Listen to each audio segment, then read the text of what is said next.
CardioTips Podcast.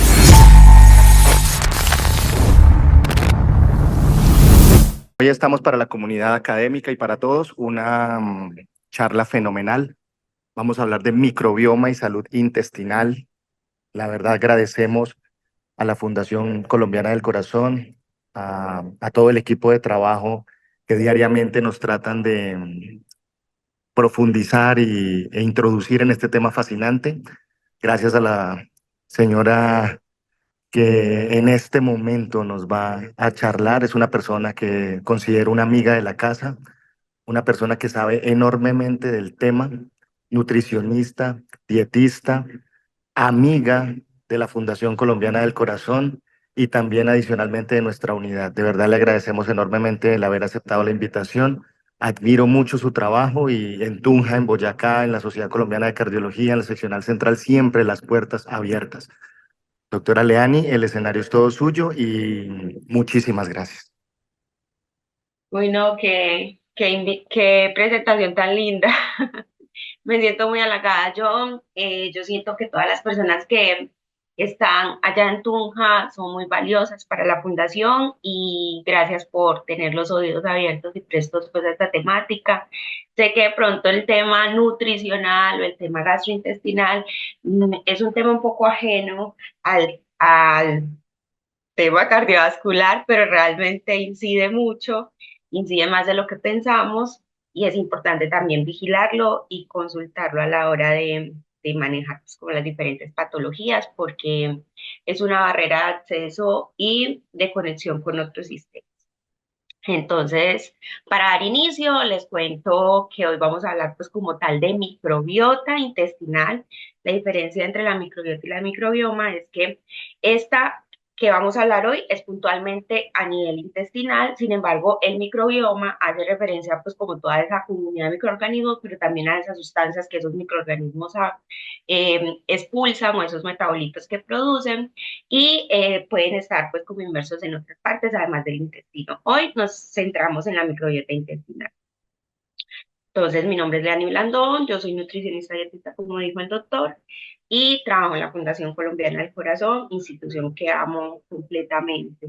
Hacía una anotación al inicio en que la diferencia entre microbiota intestinal y el microbioma general es que la microbiota intestinal hace referencia simplemente a la parte intestinal, ¿cierto? A todos los microorganismos del intestino. Pero cuando hablamos de microbioma, hablamos no solamente de estos microorganismos que están en el intestino, sino en otras partes del cuerpo y a su vez sus genes y a su vez todos los metabolitos que estos producen o expresan. Y ahorita vamos a conocer cómo así que esos microorganismos producen metabolitos y eso que tiene que ver con la salud cardiovascular, si es algo del intestino. Entonces les decía que Hipócrates no se equivocaba al mencionar que todas las enfermedades empiezan en el intestino. Puede que de pronto sí hayan pues como otros orígenes, pero hay mucho de cierto de que esas enfermedades intestinales pues es el comienzo de muchos diagnósticos que de pronto no estamos viendo, no estamos vigilando.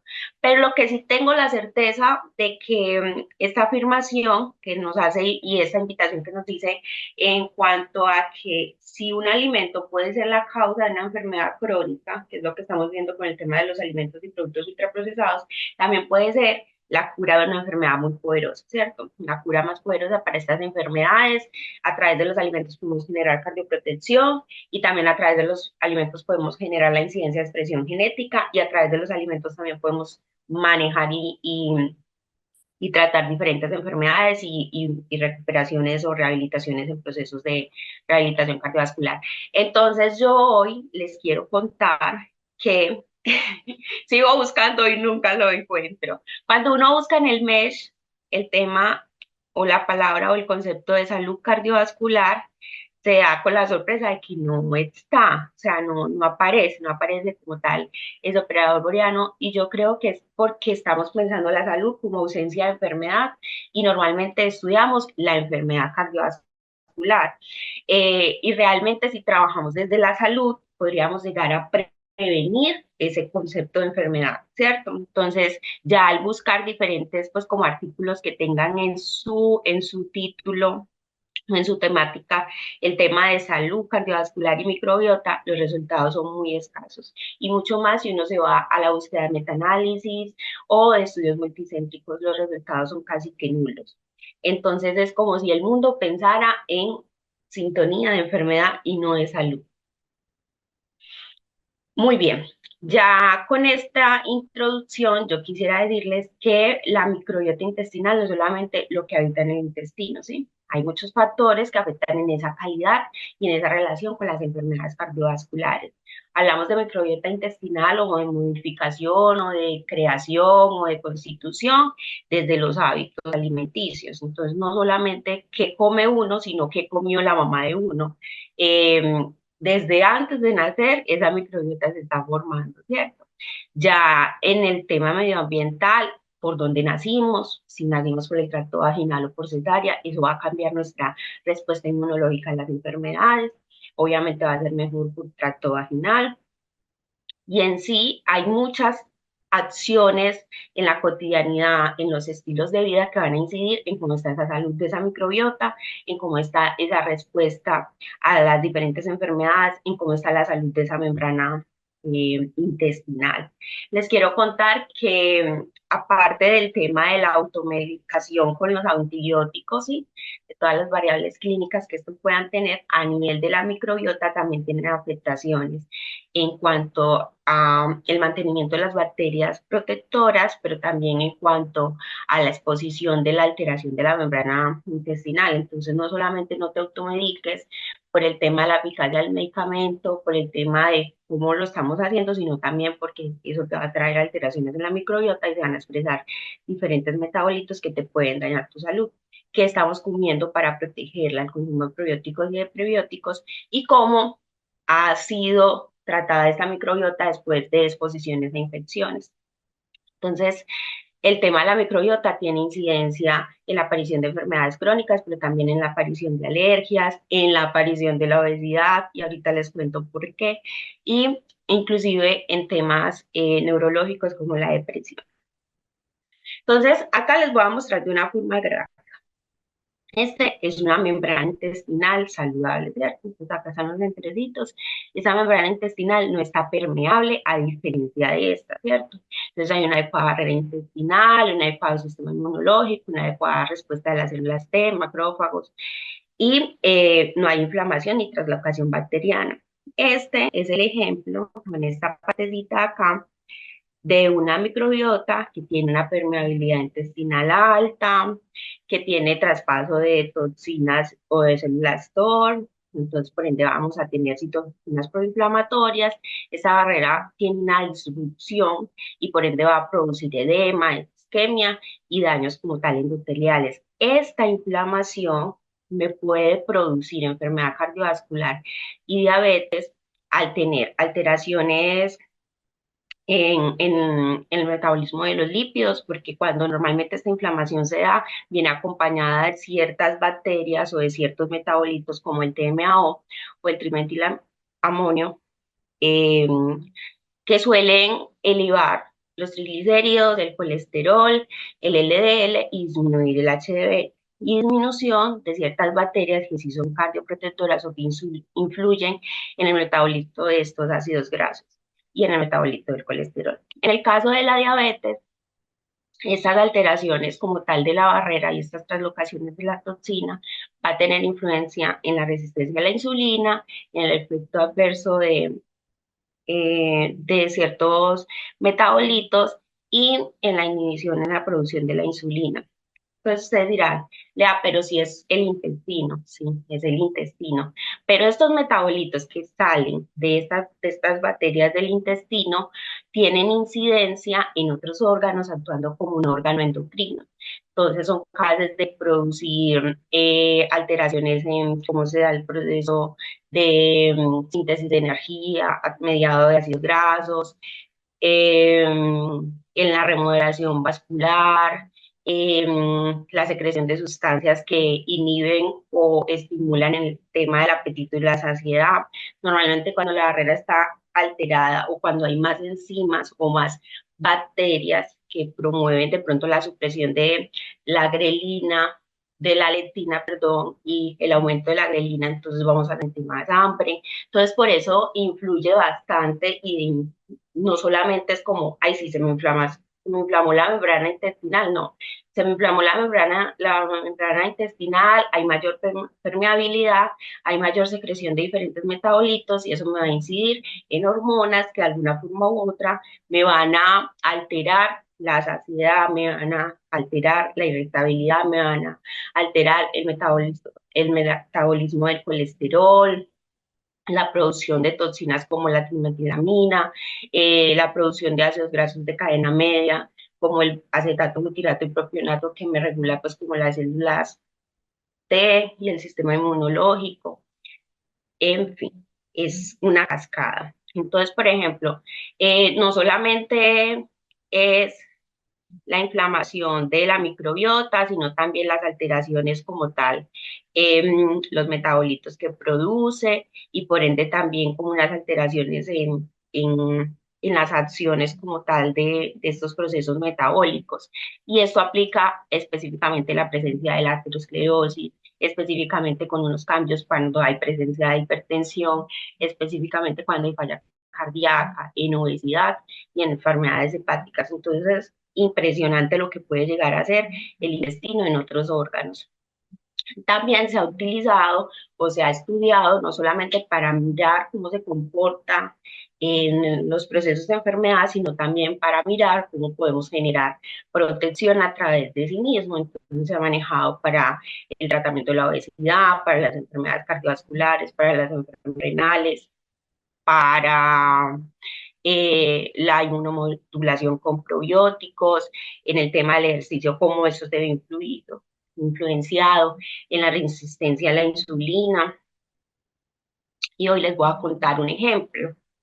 Está la membrana intestinal y ahí están los enterocitos y está la producción y las bacterias intestinales y la producción de esos metabolitos. Pero también hay ciertas enzimas que permiten el paso de ciertos nutrientes, ¿cierto? En esa membrana intestinal. Y hoy les quiero hablar de un ejemplo específico de cómo se puede manejar a través de el intestino una enfermedad que tiene influencia en muchas acciones. Entonces, por ejemplo, en ese ejemplo que les estoy diciendo, es como la actividad enzimática de la enzima DAO, ¿cierto? La diaminoxidasa. Entonces les voy a contar que esta enzima, cuando tiene una actividad disminuida, eh, la persona suele presentar migraña, problemas digestivos, piel atópica, inclusive problemas cardiovasculares, ya sea hipotensión, hipertensión y arritmias. Y muchas veces la persona está con la presión elevada, pero también tiene problemas digestivos y tiene migraña, y no preguntamos ni asociamos esos otros síntomas y decimos, no, ya es hipertenso. Entonces es un ejemplo de cómo una enzima que altera muchas cosas que no vigilamos de forma sistemática, sino de forma causa-efecto, reduccionista, eh, la estamos tratando con un medicamento para un caso puntual como es el tema de la hipertensión y no sabemos que hay otras cosas que me pueden decir que eso no es solamente hipertensión. Entonces, por ejemplo, normalmente se habla de diabetes y de celiaquía, ¿cierto? Más o menos el 9% de la población tiene diabetes y el 1% celiaquía. Y más o menos el 15 o el 20% tienen ese déficit de la enzima DAO, pero realmente se ha diagnosticado el 0,1% porque muchos profesionales de la salud no conocen esto y no conocen este tema genético, enzimático, no conocen este tema intestinal. Entonces, el 90% de las personas con migraña tienen afectaciones en esta enzima, que si se trabajara la enzima, no tendríamos que medicarlos tanto para la migraña. ¿Cuál es la solución? Primero, diagnosticar que sí sea insuficiencia de la enzima, ¿cierto? Eh, no solamente porque tenga migraña se va a decir que tiene la insuficiencia de la enzima, hay que mirar todos los otros factores, hay que mirar los otros síntomas, cómo está la piel, cómo está el tema digestivo, cómo está la salud cardiovascular, hay que mirar otros síntomas. Si ya todos o dos o tres dan indicio de positivo, hay que mirar objetivamente. Entonces se miden haciendo un examen de la actividad de la enzima, ¿cierto? ¿Qué tratamiento? Vamos a manejar una dieta baja en histamina. ¿Por qué? Porque cuando esta enzima está baja, entonces aumentan los niveles de la histamina. Y este aumento de la histamina es lo que provoca todas estas sintomatologías. Entonces, sí hay que bajarle en la alimentación a los alimentos fuentes de histamina. Adicionalmente, hay que suplementar la enzima, ¿sí? Como para garantizar que tanto con la alimentación como con la suplementación no haya esa elevación en la producción de esta histamina, porque obviamente si se eleva vamos a tener todos estos síntomas. Adicionalmente, hay que suplementar nutrientes. En este caso sería el omega 3, porque como vamos a disminuir el tema de nueces y ciertos alimentos, la persona va a tener deficiencia de omega 3. ¿Cuáles son los alimentos que se prohíben y que son altos en histamina o que tienen influencia con elevación de la histamina o de la expresión de la diaminoxidasa? Las bebidas alcohólicas, esta bloquea la enzima DAO, entonces, por ejemplo el ibuprofeno, que mucha gente se automedica, el ibuprofeno también bloquea la enzima DAO, entonces muchas veces ay, no, doctor, es que vea, tengo migraña, pero me tomo mucho ibuprofenos, entonces, aparte de eso, estoy bloqueando la enzima. Los alimentos procesados también son prohibidos, no solamente para esa enzima, para todas las enfermedades, entonces eso es hasta positivo que en coherencia de esa salud cardiovascular general y del funcionamiento de la enzima sean como restringidos. Los alimentos instantáneos, los enlatados, los quesos curados, los lácteos. ¿Y qué alimentos son seguros o bajos en histamina? Los frutos cítricos, principalmente el plátano, también las fresas y la papaya. Y las verduras, excepto pues como la espinaca, berenjena, calabaza y tomate, pero las otras verduras sí tienden a tener altos niveles de histamina, entonces hay que vigilar qué suplementaciones de vitaminas y minerales hay que hacer. Entonces, eso fue un ejemplo puntual de una enzima puntual y cómo ese entramado, inclusive con interacción con medicamentos, se puede manejar, que muchas veces no lo evaluamos. Ahora les quiero hablar específicamente del tema cardiovascular, ¿cierto? Entonces, de acuerdo a todo lo que vimos durante la charla, hay una afectación directa, ¿sí? Por el traspaso o el aumento de ciertas cepas de bacterias, ¿sí? Y hay una afectación indirecta por la producción de esas citoquinas proinflamatorias y de todos esos metabolitos. Entonces aquí hay como algunos microorganismos o cepas asociados con la enfermedad cardiovascular. Estos que les estoy señalando son como los más estudiados, la heterobacteria, los bacteroides, la firmicutes, los lactobacilos. La idea es que haya un balance, porque si son buenos y también están elevados en exceso, va a tratar de mantener como un desequilibrio en la producción de metabolitos. Entonces la idea es que haya un equilibrio en todos los tipos de bacterias, obviamente con predominio de las positivas, que serían los lactobacilos y los bacteroides. ¿Cómo podremos hacer desde la alimentación para cuidar esa microbiota, para proteger la salud cardiovascular, viéndolo desde un tema de protección? Esto no implica que si el paciente está o si la persona ya tiene una enfermedad base no lo pueda hacer, no. Sirve para los sanos y también sirve para las personas que ya tengan un diagnóstico. Primero, el tema de la enterolactona. Esta la encontramos en frutas, verduras y en fibra, ¿sí? ¿Por qué? Porque esta tiene una asociación con una disminución de las enfermedades cardiovasculares. Adicionalmente, es súper clave el tema del ácido protocatecuico. Él es precursor de las antiocianinas y las procianidinas y también está presente en frutas y verduras y se ha asociado con el efecto antiesclerótico para promover el transporte inverso del colesterol. Súper importante explicar que la fruta, más que vitaminas y minerales, tiene estos compuestos activos que pueden favorecer a la protección cardiovascular, ¿sí? Adicionalmente, para modular ese GLUT microbiota está el tema del ejercicio. Hay muchos estudios donde se beneficia o tienen una microbiota más saludable las personas que son más activas.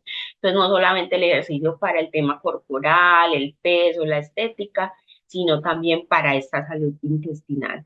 La disminución de este metabolito es súper importante, hay inhibidores ya. El tema del consumo de probiótico, a veces recomiendan el tema de trasplante fecal, pero pues ahí eso se utiliza pues, como para el tratamiento de una enfermedad específica, pero la contraindicación es que así como pasan bacterias buenas, pasan bacterias malas, y lo ideal es que esto se analice pues como con un grupo específico del tema. Intervenciones alimentarias, mirar qué está consumiendo la persona y cómo lo podríamos como complementar, el tema de las antiocianinas, el uso adecuado de los antibióticos y de los medicamentos.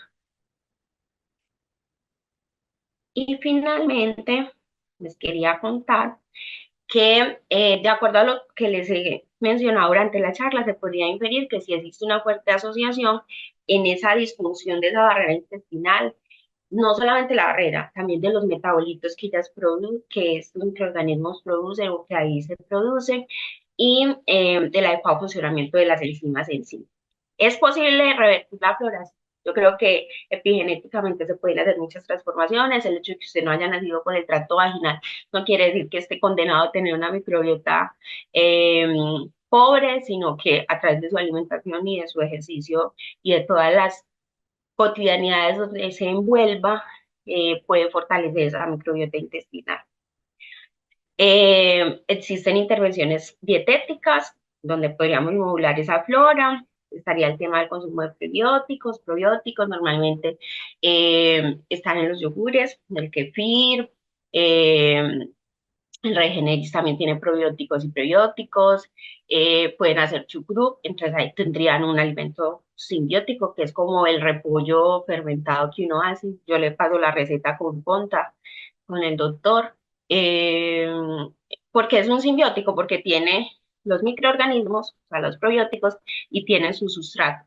Entonces, este microorganismo se alimenta de este probiótico, entonces ya es un alimento simbiótico, al igual que la lactancia materna y otros simbióticos que podríamos fabricar en casa. El trasplante de materia fecal es una alternativa, pero produce pues como el tema de riesgos y se debe manejar pues como bajo estricto orden médico.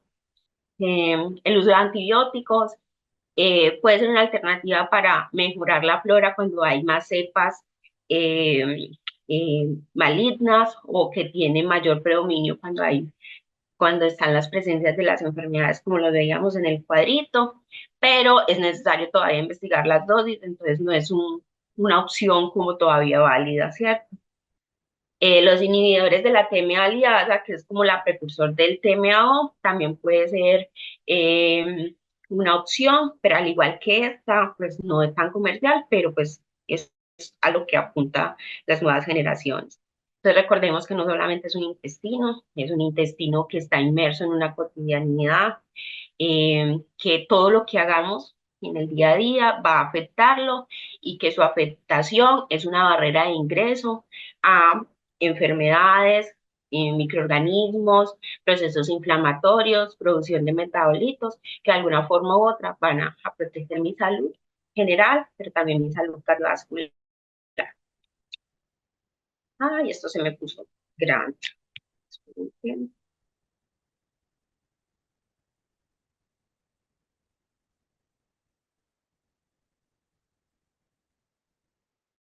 Más en mi vida. Y bueno, dejarles las redes de la Fundación Colombiana del Corazón, Corazones Responsables, Vitamina N, síganos, escríbanos, me pueden escribir al correo electrónico. La idea es que cuenten con nosotros para la educación de sus pacientes. Todo el material que tenemos es gratuito. Todas las opciones de investigación y de trabajo colaborativo conjunto son aceptadas porque realmente creemos que hay que ver las cosas de una forma más integral, así como les expliqué el tema de la enzima DAO. Y yo creo que desde la fundación la visión es muy integral. Entonces podríamos articularnos de una forma muy importante para el bienestar de cada uno de los pacientes y de la comunidad en general. Muchas gracias. Doctora Leani, muchas gracias. De verdad, aquí estamos en la unidad. Todos nos miramos porque muchas veces no creemos que exista una relación directa de el intestino con nuestro corazón, ¿sí? A veces creemos que solamente tenemos falla cardíaca, hipertensión arterial, el antihipertensivo, bájele a la sal, haga ejercicio físico, pero la alimentación es muy importante, ¿sí? Esa relación en la salud de nuestra membrana intestinal y de nuestra microbiota intestinal es muy importante, no solamente es eso. Entonces, por ejemplo, aquí tenemos medicina del deporte en este momento, residentes del deporte, cardiólogos, personal administrativo, que no tenemos profesiones en salud, pero todos nos miramos en ese punto y en ese proceso. Creo que es un tema que hay que seguir construyendo, ¿sí? Creo que es un tema que estamos todavía en una amplia posibilidad de aprender e investigar. Y con nosotros aquí en la unidad cardiovascular creo que debemos seguir también implementando las medidas para una alimentación no solo saludable, sino también preocuparnos por nuestra membrana intestinal. No sé si haya alguien que tenga en este momento alguna pregunta aquí en el auditorio para transmitirla, no. Bueno, entonces vamos con una pregunta del profesor Gustavo Quirós, ¿sí? El doctor Gustavo Quirós, doctora Leani, es nefrólogo, él no está aquí presencialmente, pero está conectado, ¿sí? Él nos dice, buenos días, quisiera conocer la opinión sobre el escenario de tratar de optimizar microbiota, estrategias de probióticos y resveratrol en pacientes con alto riesgo cardiovascular. No sé, Leita, ¿tú qué opines para el doctor Quirós, nefrólogo que está conectado? Doctor, muchas gracias por su participación, muchas gracias a todos por la escucha activa. Yo siempre recocho a John Conta y le digo, ya se desparasitó, yo creo que ese es el punto de partida. Muchas veces pensamos en, sí, coma más probióticos o tome antioxidantes o coma resveratrol en cápsula o consuma lo de alimentos moraditos, pero realmente yo quisiera como hacer la sensibilidad de que el punto de partida es hacer una limpieza, ¿cierto? Entonces es súper importante el tema de desparasitar y posteriormente consumir alimentos ricos en probióticos, como dice el doctor Gustavo. Ya les había dicho que el kefir y todos los yogures que vienen con lactobacilos y bifidobacterias, también el tema del consumo de la fibra, entonces es como un proceso. No puedo hacer ningún tratamiento de suplementación sin antes hacer como el proceso de desparasitación y ahí sí luego sería como el tema de los probióticos. Más que tomar resveratrol, doctor Gustavo, a mí me gustaría como que empezáramos a enseñarle a las personas a comer alimentos con colores y de alguna forma u otra, como decían los estudios, eh, esas frutas, esas verduras, esos colores van a contener esos antioxidantes que son importantes para la flora. Entre más diversidad de alimentos consumamos, más rica va a ser esa microbiota intestinal. Entonces, entre más colores hayan en el plato, esa es una forma de enseñarle a la comunidad que su almuerzo tenga 5 colores. Y ahí estamos garantizando que incluyan frutas y verduras en la alimentación. Muchas gracias, doctora Leita. En este momento también aquí en el chat tenemos a Cataleya, es un centro de formación y una persona que también trabajamos en conjunto. Ah, bueno, dice, me salió. O sea, ya no está conectado, Cataleya. No, no sé, buenos días a mi amigo allá en el chat. No sé si te podemos activar el audio o lo activas y compartes tu pregunta. Bienvenido, cordial saludo. Hola, muy buenos días. ¿Sí me escuchan ahí? Sí, te escuchamos perfecto. Bueno, bien. Hola, doctora, muy buenos días. Mi nombre es Alberto Díaz, soy médico y soy docente universitario. Para resumirle, dentro de los temas que he tenido muchísima evidencia del trabajo frente a el manejo de la parte nutricional en el paciente en estado crítico, dado que mi profesión desde el punto de vista asistencial la he desarrollado prácticamente en cuidado intensivo. La pregunta frente a la microbiota intestinal en el paciente en estado crítico, sobre todo en el paciente cardiovascular o que sufre una injuria cardiovascular, por ejemplo, infarto agudo de miocardio, o una falla cardíaca aguda, ¿cómo, o más bien saber, no cómo, sino más bien saber si hay trabajos, estudios del cual usted tenga conocimiento del impacto del manejo de la microbiota intestinal desde la consulta externa en el paciente cardiovascular que pueda incidir posteriormente en el aporte nutricional y sobre todo en el balance nitrogenado del paciente que sufre una injuria desde el origen cardiovascular. ¿Podemos hacer algo por este paciente desde la consulta externa para que cuando sufra esta injuria pudiéramos manejarlo desde otro punto de vista, más desde la nutrición enteral que recibe en la unidad de cuidados intensivos? Doctor, buenos días. Pregunta, el paciente está externo, no sería en urgencias, ¿cierto? Sí, así es. Digamos, como preparar al paciente externamente desde la consulta antes de que pudiera sufrir un evento eh, de mucha injuria que pudiera afectar nutricionalmente al paciente, sobre todo en el contexto del componente nitrogenado. Listo. En ese caso específico, con el componente nitrogenado, no tendría respuesta. Déjame yo consulto, déjame tu contacto y yo te escribo para darte una respuesta puntual, porque veo que es como un problema que está siendo reincidente en ti y lo tienes súper claro, pero déjame lo que yo te lo respondo de forma interna y se lo expongo también a John para que lo comparta a todos los asistentes, porque ese puntual en estos momentos no te tengo el respuesta.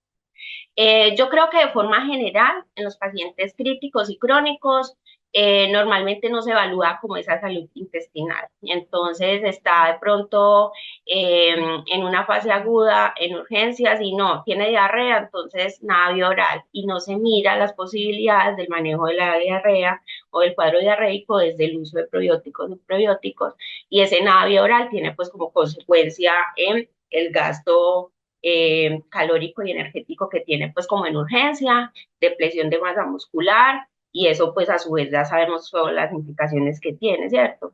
Pero yo en ese tema específico no te tendría la respuesta, pero te la doy, no te preocupes que ahí la encontramos solución y le buscamos el camino porque sí he estudiado mucho el tema. Bueno, profesor Alberto, eso es una excelente pregunta, pero yo creería que estamos en conocimiento en este momento porque, por ejemplo, yo lo extrapolaría como en las técnicas de prehabilitación, tanto de cardiovascular, de ejercicio físico, estado nutricional, metas de tiroides, metas de TSH, no estar infectado, muchas que nosotros hacemos como protocolo para cirugía cardiovascular. Pero yo en lo personal como cardiólogo no conozco y la verdad en el tema de microbiota o microbioma previa a una injuria quirúrgica o a una hospitalización prolongada o a un procedimiento programado, porque por ejemplo creo que sería fenomenal evaluar previo a, por ejemplo, en pacientes oncológicos que van para una gastrectomía o que van para un tumor sólido, antes de iniciar una injuria grande. Yo creo que es un tema que hay que seguirlo construyendo, pero al menos yo en lo cardiovascular, no hablando de balance nitrogenado, sino al menos en desenlaces, conocer o qué impacto tiene cierto tipo de microbiota o cierto tipo de bacterias presentes o cierto tipo de funcionamiento de la membrana intestinal para desenlaces. Yo creo que eso sería un temazo para seguir construyendo, ¿sí? Eso es lo que digo, doctora Lea, desde mi perspectiva. Ahora, aquí en la unidad estoy viendo en este momento a todo mi grupo de epidemiología también para que hagamos una búsqueda. Yo creo que es muy importante hacer una búsqueda sistematizada con las palabras MESH, con todas las cosas, para evaluar desenlaces desde lo cardiovascular. Yo me comprometería a eso con mi equipo de trabajo y también, Alberto, apenas tenga yo esos resultados, yo te los comparto, porque no sé, la verdad en este instante no sabemos, pero podemos preguntar de una forma sistemática qué podemos encontrar. Perfecto, muchas gracias, doctores. Sí, la inquietud es esa, porque justamente lo que acaba de mencionar ahorita la doctora sobre Yo creo que la orden más común previo a una injuria es el nada oral. Nos olvidamos de la nutrición. Y como usted lo menciona, frente al tema de una preparación y una prehabilitación de la microbiota para que el paciente reciba una injuria de alto impacto, creo que pudiera resultar muy bien en el desenlace, porque es que el balance finalmente nutricional del paciente en la unidad de cuidado intensivo, en el cuidado posterior a la injuria, generalmente es Claro. negativo y pienso que pudiera hacerse algo por esa microbiota intestinal antes de llevar al paciente a una injuria de gran impacto. Gracias, profesor Alberto. En este momento también aquí en el chat colocamos y manifestamos más que una pregunta, es como un comentario. El doctor Bautista nos dice, buen día, saludos. Importante, todo empieza desde la ingesta de alimentos, el buen aseo de estos y el aseo dental, importante para evitar crecimiento de bacterias. Ahí al doctor Alberto también le comento que, por ejemplo, la salud bucal, ¿sí? Encías, dientes, todo lo que tiene que ver con periodoncia, es muy importante en desenlaces en insuficiencia cardíaca, también en desenlaces de días de estancia hospitalaria. Entonces, es un conjunto y creo yo que nuestra salud intestinal está desde la punta de la boca hasta el final del ano. Yo creo que eso hay que preservarlo. A veces creemos solamente que es el estómago y el ilion, el colon solamente es para que transporte y seque la materia fecal, pero creo que la salud desde las encías, la lengua, los dientes, la hipofaringe, el esófago, o sea, cada punto y cada zona son muy importantes para nuestra salud mental, cardiovascular y muchas cosas más. No sé, Leita, ¿tú qué opines de eso? Pero creería que deberíamos seguir fortaleciéndonos como equipos de trabajo con todos los equipos de la salud intestinal. Sí, absolutamente, absolutamente cierto. Y algo que decía Bautista, el doctor Bautista, el tema de la limpieza, la higiene de los alimentos es muy importante. No nos hubiera dado COVID si hubiese una adecuada limpieza e higiene de los alimentos. Eso hace parte de la seguridad alimentaria. Entonces, como les decía ahorita, es súper importante el trabajar de forma integral. Voy a enviarles un consenso de la Asociación Colombiana de Nutrición Clínica para apoyar la pregunta del doctor anterior, donde se maneja el tema de cómo se hace la preparación y tiene en cuenta pues como todo el tema intestinal y el tema de ese balance nitrogenado para que no haya pérdida y no haya pues como un balance negativo, como él lo decía, ya enfocándolo especialmente en la recuperación. Sí, Jaime, puedes preguntar. ¿Tienes el micrófono habilitado? Creo que sí. ¿Ahí me oyen? ¿Aló? ¿Sí? Perfecto. Bueno, pues no, primero que todo agradecer por esta buena invitación. Obviamente, doctora, excelente, excelente, excelente charla, muy buen tema. Y mejor dicho, me cayó a mí de anillo al dedo, como dice. Doctora, hay una, porque me querían visitar o me quieren visitar y de hecho me dejaron unas muestras de unos, ¿cómo se llaman? Como cultivos o como unos probióticos que vienen en sobres para adicionarle a la comida. Se llaman Provix, pro cultivos, no sé qué sean, deben ser algunos lactobacilos. Y eso tiene un impacto en la desinflamación de la grasa visceral y en teoría reducción de peso. ¿Cómo lo ves? ¿Es bueno, es malo, es plausible o qué opinión te merece?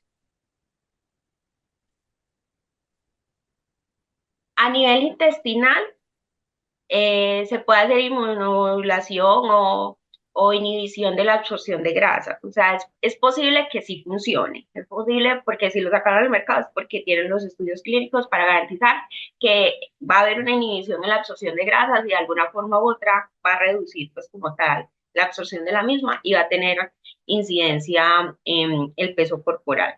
Funcionaría como un orlistat, pero desde el tema bacteriano. Ya tendríamos que mirar cuáles son tus objetivos para la prescripción de ellos para los pacientes, si lo quieres hacer más por vía de las bacterias intestinales o si lo quieres hacer por vía de medicamentos. Ya depende de tu criterio. Yo siempre pienso, y desde la fundación siempre pensamos, antes de prescribirle como algún medicamento o suplemento a un paciente, que analicemos o rompamos pues como todas las barreras desde lo natural para garantizar pues como eh, que sea algo consecutivo en el tiempo y que no dependa de la compra de algo externo a su rutina diaria. Pero si es para el manejo como tal ya de prescripción médica, que esté dentro de no y que tú lo puedas prescribir o que la persona tenga económicamente los recursos para asumirlo, tranquilo que lo puedes hacer. Igual, si quieres, me pasa al correo pues como la información y ya yo viendo el tipo de cepas, las cantidades en partes por millón, la prescripción de cómo la hacen, te digo, sí, creo que puede funcionar O o sea, no. se puede tener. Sí, Listo. ¿Qué correo dejas o qué dirección o qué enlace? ya, ya te lo voy a escribir acá. Lo había presentado en lo había presentado en la presentación, pues ya te lo escribo acá. Listo. No se cierren a la idea de mirar otras alternativas más allá de los medicamentos. Entonces yo creo que sí es bueno que lo analicemos. Sí, no, no, ayer precisamente me llegó una muestra, lo que te digo, yo soy internista, soy cardiólogo, y me llegaron precisamente en el contexto de lo que tú estás hablando, de la salud cardiovascular. Otra de esas, precisamente acoples, es precisamente los pacientes colonizados precisamente con clamidia. Hemos aprendido que son la clamidia a nivel endovascular o endocardíaca, son responsables de la inestabilización de placas de ateromas, responsables de infartos. Entonces, mejor dicho, todo a pedir de boca, como dice. Entonces, nuevamente, no, muchas gracias por esa información. Al correo escribo, te dejo como la información que me llegó. Y nada, felicitarlos a todos, agradecer por el espacio, agradecer a la unidad Conta y Pérez, al doctor Conta. Excelente participación e integración académica. Muchas gracias, Jaime. No, muy bien, a ustedes. Bueno, doctora Leani, ya aquí también ni en el chat ni presencial no tenemos más preguntas. Quisiera como poderte mostrar aquí todo el grupo de trabajo, ¿sí? Si me lo Muéstramelo. permiten. Ahí no me miras, ¿sí? Entonces yo Sí, quisiera, por favor, que todos acá la cámara del celular. Gracias, Leani. chao, que esté muy bien. Muchas gracias por haber sacado tiempo. Yo sé que estás ocupada en este momento y realmente te agradecemos desde la unidad todo el esfuerzo a Juan Carlos, a la Fundación Colombiana del Corazón, por habernos dado esta enseñanza y a todos los que participaron activamente también desde la charla de Zoom. Vi que había nefrología, había cardiología en las preguntas, salud oral, que creo que es muy importante también. Y yo creo que esto es un tema que tenemos que seguirnos uniendo todos. Muchas gracias, doctora Leani. Y de verdad, desde Tunja, con todo el corazón, acá estamos. Gracias, Doc. Hasta luego. Sigue al Dr. Conte en sus redes sociales, Facebook, Instagram, YouTube y TikTok.